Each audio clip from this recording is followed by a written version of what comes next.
Mainstream science insists that the largest apex predator to ever inhabit our oceans went extinct over 3 million years ago. They tell us the oceans are safe and that the terrifying 60-foot titan known as the Megalodon is nothing more than fossilized stone. But what if they are wrong? In 1918, a group of terrified Australian fishermen refused to go out to sea for days after an encounter with a ghostly white shark that was reportedly longer than their entire pier. Decades later, modern marine biologists tracking blue whales began noticing massive, fresh, crescent-shaped bite marks, wounds so colossally large that no known creature on Earth could have inflicted them. With over 95% of our planet's oceans remaining completely unmapped and unexplored, a chilling question arises. Are we truly alone at the top of the food chain, or is the ultimate nightmare of the deep still patrolling the black abyss?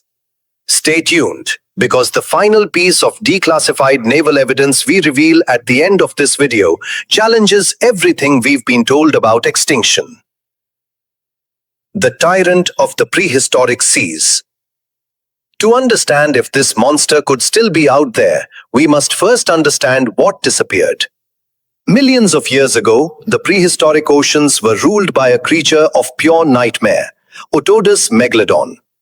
Growing up to 60 feet in length and weighing over 50 tons, this wasn't just a larger version of a great white shark. It was an evolutionary masterpiece designed for total domination. Its jaw alone could stretch 7 feet wide, packed with over 250 serrated, bone-crushing teeth, each the size of a human hand. The Megalodon didn't just hunt. It pulverized its prey. It fed on ancient whales, slicing through their thick rib cages with a bite force estimated at 40,000 pounds per square inch, over 3 times stronger than a Tyrannosaurus rex. According to the standard geological timeline, a sudden shift in global temperatures, combined with the collapse of their primary food sources, drove these massive predators into extinction roughly 3.6 million years ago. But nature is full of survivors.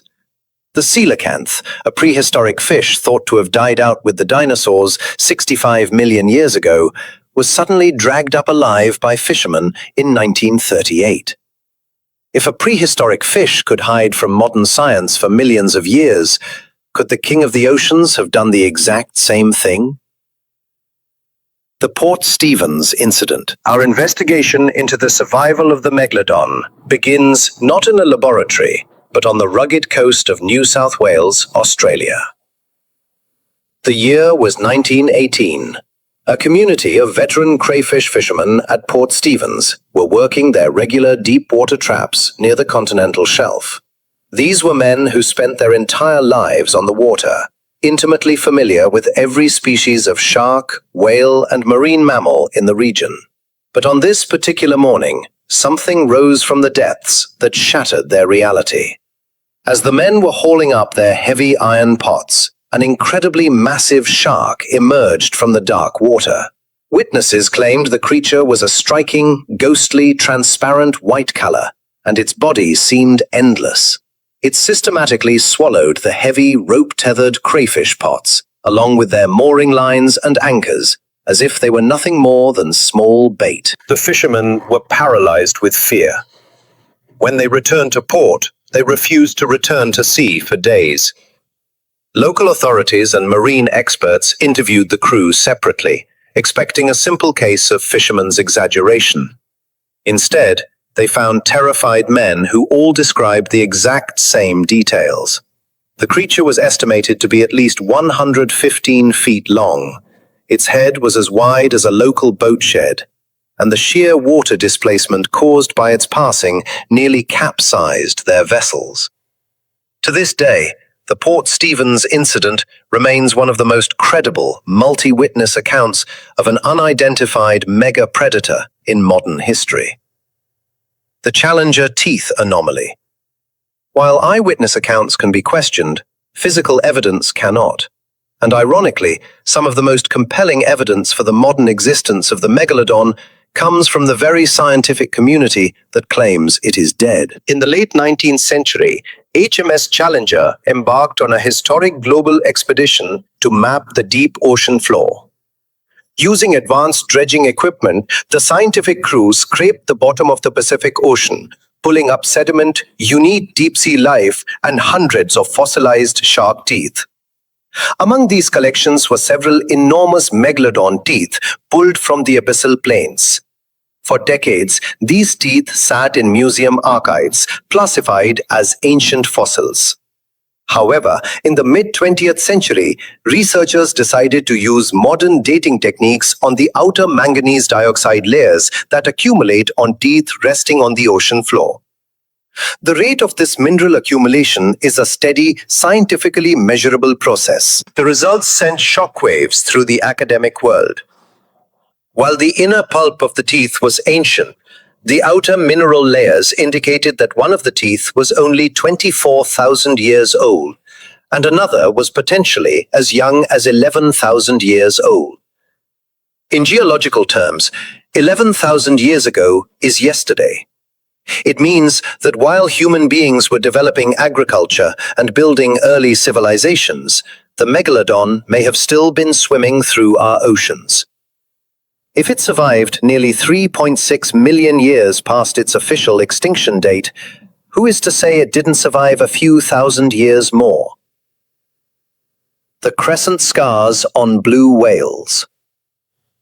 If a 60-foot apex predator is still hunting in the modern era, it would need a massive amount of food to survive.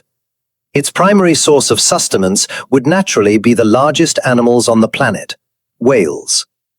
And in recent decades, marine biologists tracking whale populations have documented a series of deeply disturbing physical anomalies. In the Pacific and Southern Oceans, researchers have photographed adult blue whales and humpback whales bearing colossal, perfectly curved, crescent-shaped scars. While it is common for whales to be attacked by packs of orcas or large great white sharks, the dimensions of these particular wounds tell a terrifying story. Great white sharks leave distinct triangular bite marks that rarely exceed 20 inches in diameter. The scars found on these surviving whales, however, measure up to several feet across. The spacing between the tooth gouges indicates a jaw radius that completely eclipses any living creature recognized by science. Even more baffling are the instances of whales being found dead, completely severed in half, or missing massive chunks of their tail sections with a single clean bite. What kind of modern marine predator possesses the sheer jaw size and crushing power to slice through the thick blubber, muscle, and massive spinal column of a fully grown whale? The math points to only one culprit: deep-sea radar and military sonar anomalies.